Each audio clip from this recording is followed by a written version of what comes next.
Hello. So let's begin our exploration of the Gharanas of Hindustani Khayal music with a recording of Pandit Krishnarao Shankar Pandit. Krishnarao Shankar Pandit ji belonged to the Gwalior Gharana, which is known as the oldest among the Hindustani Gharanas, the mother Gharana, from which most other Gharanas emerged as offshoots. Pandit ji learned from one of the descendants of Ustad Haddu and Ustad Hassu Khan, the two brother musicians of the Gwalior Darbar, who are widely considered to be the creators of the modern Khayal as we know it today. Krishnarao Shankar Pandit is often referred to as a great representative of what old style Gwalior Gaiki was like. So we're going to use his music to try and get a glimpse of what the old Gwalior musicians were trying to do with their music. As you listen to Panditji sing this tarana in the rag Gaur Sarang, notice the freedom, the abandon and the exuberance with which he explores the possibilities of the rag. First, Panditji sings the sthai and the antara of the bandish, and then he launches into his flights of imagination and virtuosity.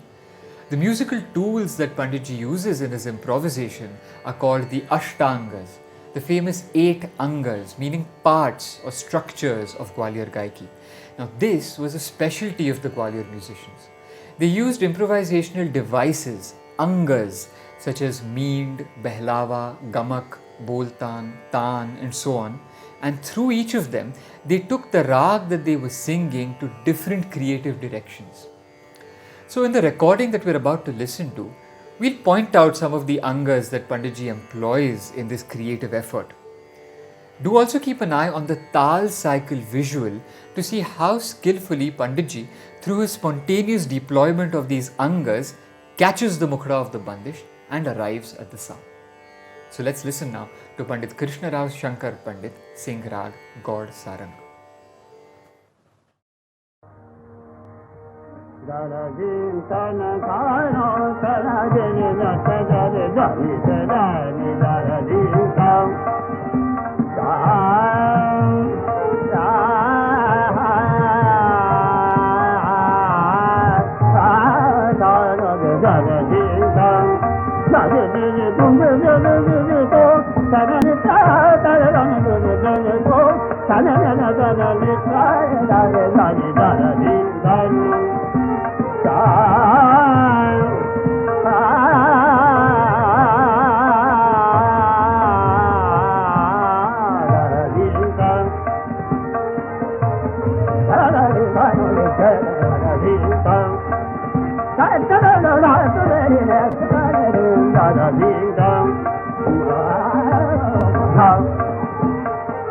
ha ha ha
Wasn't that delightful? One could say that this sense of exuberant spontaneity, this freedom to play with the melodies, rhythms, and syllables of the bandish is characteristic of the old Gwalior Khayal. Gwalior Gaiki seems to have everything in it. It accommodates all the tals, all tempos, a huge variety of bandishes, many adapted from old Dhrupad compositions, by the way. In fact, the Gwalior Gharana is famous for having perhaps the largest number of bandishes for every rag in its repertoire. And the Gaiki, the singing style through which they sing these bandishes and build upon them, the Gaiki tends to be astonishingly wide-ranging and inclusive. As you heard in Krishnarao Shankar Panditji's recording, the old Gwalior singers made music by embracing the entire range of their voices, all of their octaves, all the time, and by using their Ashtanga tools, often in unplanned permutations, to explore every structure, sound, and expression that was possible in the musical situation that they found themselves in. Do go back and listen to this recording again and again to get a sense of what we're trying to say here. But as the exuberance, the freedom of the Gwalior Khayal grew, it also invited reactions from other visionary musicians who emphasized only some aspects of the Gwalior Khayal and de-emphasized others. And in the process, they created new musical idioms, each of which had a character, a flavor that was fresh, exciting, and beautiful in ways that were very different from the Gwalior Khayal. So let us look, for instance, at how the great Ustad Alladiya Khan, though Alladiya Khan Sahab was very inspired by the Gwalior Khayal, let's look at how he took it and turned it into something else entirely. He turned it into the austere, logically complex and difficult style of the Jaipur Gharana. Now, Ustad Alladiya Khan came from a family of Dhrupad singers in Rajasthan and found himself very inspired by the music of some of the greatest singers of the Gwalior Gharana. But he used that inspiration to single-handedly develop a style of Khayal singing that was so different from the music around him that his admirers started calling it the Alladiya Khan Gharana. Now, Khan Sahib himself decided to call it the Jaipur Gharana because one of his greatest inspirations was the Gwalior Gharana musician Ustad Mubarak Ali Khan, who at the time was court musician at the Jaipur Darbar, at the Jaipur court. And that was where Alladiya Khan Sahib lived for a time and constructed this new Gaiki for himself. So, what was so different about this new style? Well, unfortunately, no recordings of Khan Sahib's own singing exist for us to listen to. What we do have instead are recordings of his disciples. So, we're going to look at a recording of one of his most famous disciples, the legendary Surashri Kesarbai Kerkar. From Kesarbai's music, we can deduce Khan Sahib's intention to create an austere and complex Gaiki. Now, there are a number of things that set this Gaiki apart from the Gwalior style that we just heard. And we'd like you to look out for these as you listen to this recording that we're going to play for you in just a minute. Now, instead of exuberance and abandon, what you'll find here is a sense of remarkable control. In Kesarbai's unique use of her voice, as well as in the designs that voice creates, you'll hear this control, this sense of structure. As you'll hear in Kesarbai's recording, she is able to maintain the magnificent resonance of her voice through every phrase she sings. There is a continuity of sound in this Gaiki that contributes to the grand effect that it creates. You'll also notice how Kesarbai's singing creates clear, well-structured patterns. Clear and well-structured patterns that appear to be controlled and logical. And as the singing progresses, notice how these spontaneously created but orderly patterns gradually become more and more complex, so that they are eventually breathtaking in their intricacy.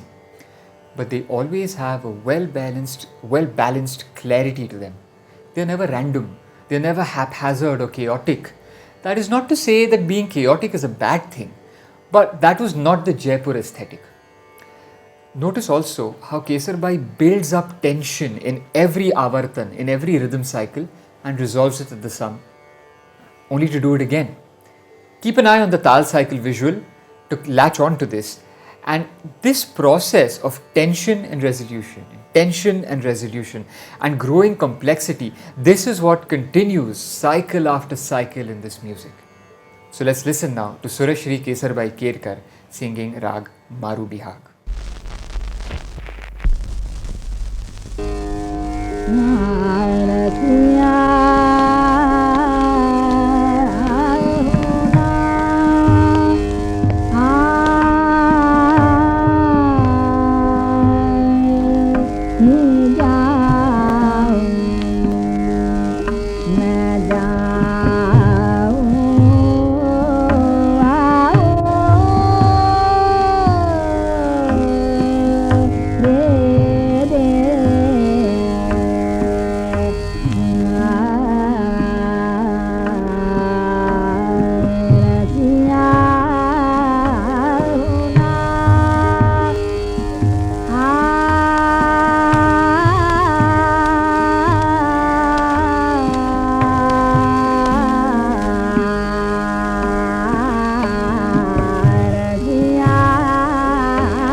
What a magnificent, awe-inspiring and moving edifice Kesarbai creates, doesn't she?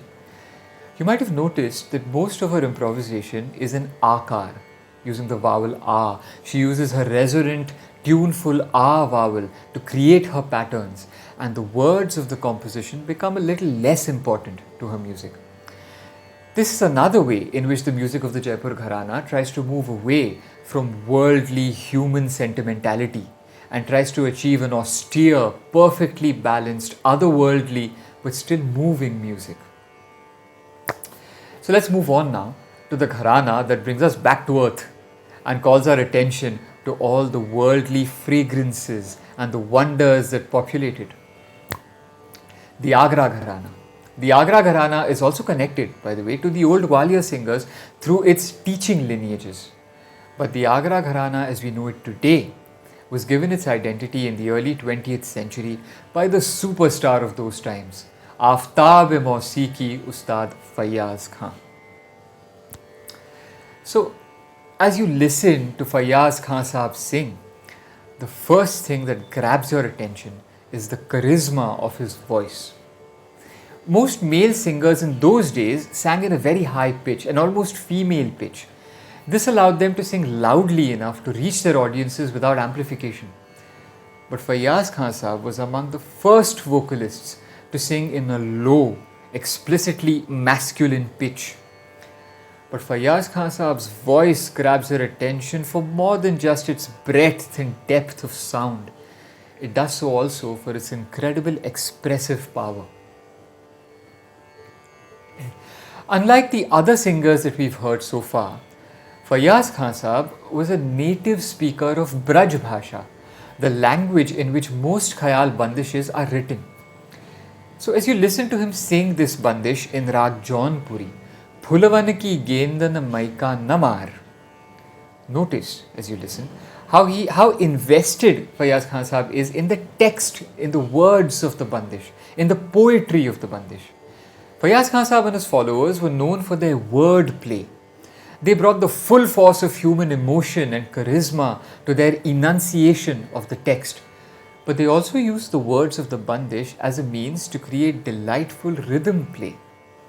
You'll notice how different this approach is to the Jaipur approach we just heard with Kesarbai, where the text takes a backseat and melodic structure is emphasized.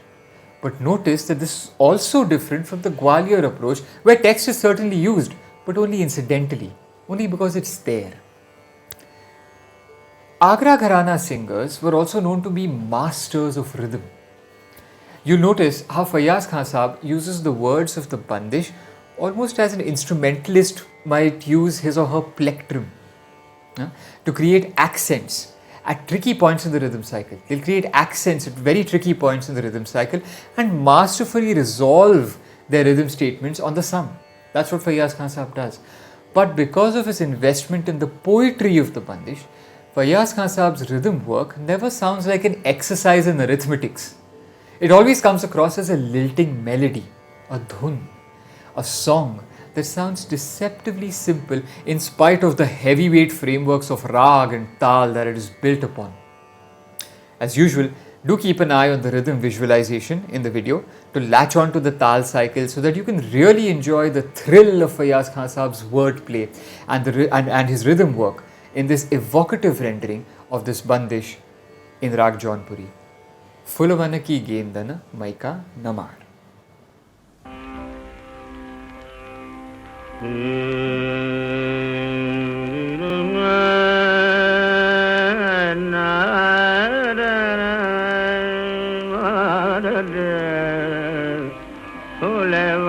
की गर्दन में कामा रे भोले मन की गर्दन में कामा फूल मन की गर्दन फूल मन की गर्दन में कामा और रे हरे Hare Mor Meet Piharwa Phulavan ki gadan maiga Hebi gadan mai kala maro dev Nare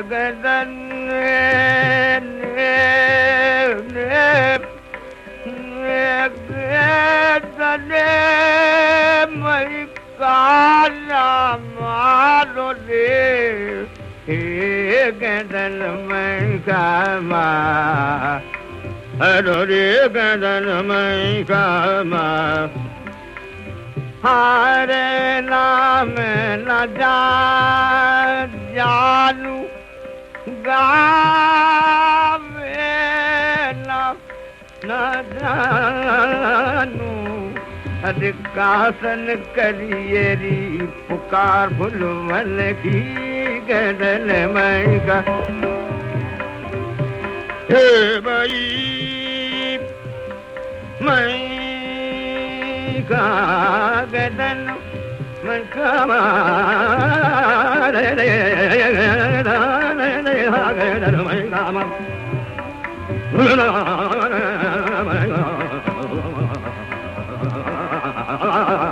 he gadan ha gadan mai ka he mai phulavan ki gadan mai kana maru he gadan mai ka he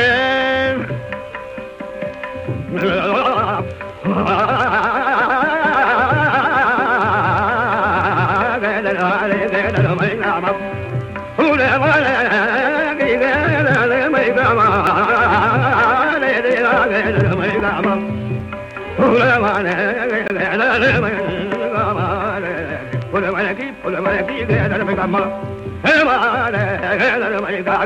mai kama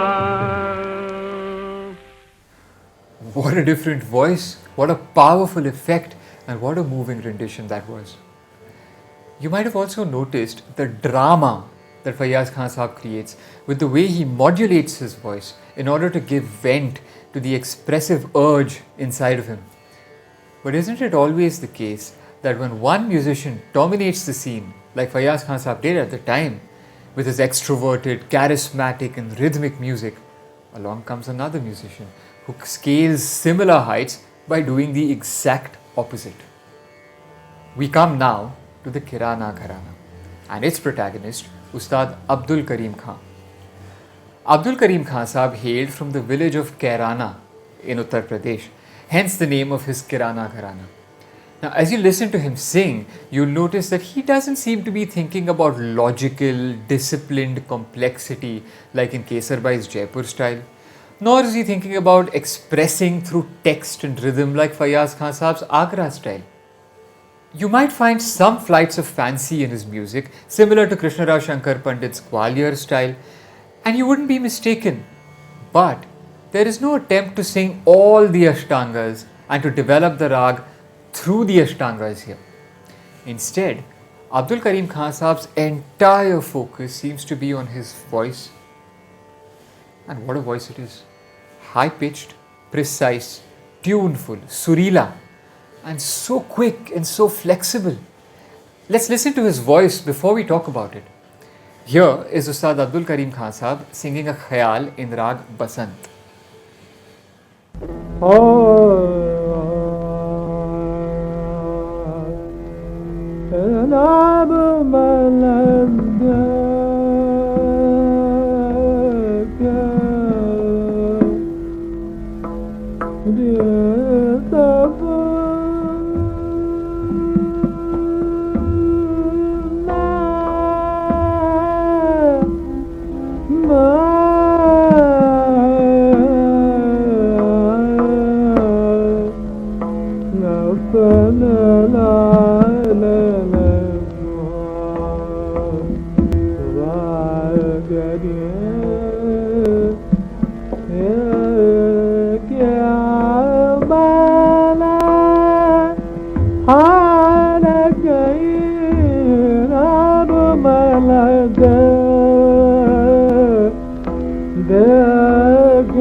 Khan Saab's voice is so mellifluous and so laden with pathos that one wants to attribute the entire hypnotizing effect of his music to his voice. Khan Saab achieved such a high order of surilapan, of tunefulness in his time, that he could use his voice to meander across his vocal range with ease without ever disturbing the particular resonance and emotional effect his voice evokes. You might also have noticed in Khan Saab's music the fact that the words of the text are not very intelligible. Khan Saab softens his consonants and dissolves them into the sound he creates, so that he sounds almost like a sarangi. And in fact, Khan Saab did come from a family of sarangi and bean players, instrumentalists, and he was an accomplished bean player himself. Scholars have argued that Khan Saab and his followers limited the range and scope of their repertoire in order to scale incredible heights in terms of their tunefulness. Khan Saab's ability to bring his audience to tears just through his alapi and the quality of his sur was legendary. As the old Kirana Gharana saying goes, sur gaya to sir gaya, tal gaya to bal gaya. You miss a trifle if you miss tal, but if you miss sur, you miss all. So what we've tried to do here is to present a very broad and very quick survey of the contrasting styles of some of the early masters of the Khayal genre. Masters whose styles represented and in some cases founded the style of a gharana. This is music that grows on you gradually. So please do listen to these recordings again and again to really grasp the concepts that we've been talking about, and also do feel free to search the internet for more recordings by these musicians. And see, as you listen to these recordings, see if our descriptions of their music remain applicable. But the key thing to take away from this is that the same larger system of rag, tal and bandish can find such a diversity of expression. It is able to accommodate within it the artistic urge for musical expression and innovation, whatever form the artist's vision takes. Structural complexity, lilting simplicity, charming wordplay, hypnotizing tonal precision. The khayal comes in many, many forms. In the next session, we'll take a look at how this gharana music morphed and shifted in the long 20th century as we listen to some of the masters of the subsequent generations.